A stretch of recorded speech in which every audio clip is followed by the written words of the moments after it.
December কেন?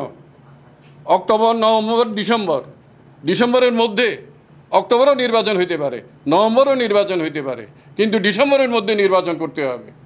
তার কোনো বিকল্প নাই এই জাতিকে বিপর্যয়ের হাত থেকে, দেশের স্বাধীনতা সার্বভৌমত্ব রক্ষা করার জন্য। এখান থেকে বাংলাদেশের মানুষ, আমাদের পার্টি, আমরা মুক্তিযুদ্ধে অংশগ্রহণ করেছি, আমি মুক্তিযোদ্ধা ছিলাম, মুক্তিযুদ্ধের একটা নেতৃত্বকারী দল আমরা। এই দেশে 30 লক্ষ মানুষ এই দেশ স্বাধীন করেছে রক্তের বিনিময়ে, এটা নিয়ে ছিনিমিনি খেলা হচ্ছে। তাহলে এই যে তারপরে 24-এর গণ অভ্যুত্থানের মধ্য দিয়ে যেই মানে তরুণ সমাজ প্রাণ দিয়েছে, তাদের সাথে ওইটা বিশ্বাসঘাতকতার সামিল। যেই কর্মকাণ্ডগুলো বর্তমান সরকার করছেন, এই বিতর্কে কেন ঢুকছেন? দেশকে কোথায় নিয়ে যেতে চান? দেশকে আরেকটা বিপর্যয়ের দিকে ঢুকিয়ে দিচ্ছেন কেন? এটা হলো এদেশের মানুষের, জনগণের প্রশ্ন এবং আমাদেরও প্রশ্ন।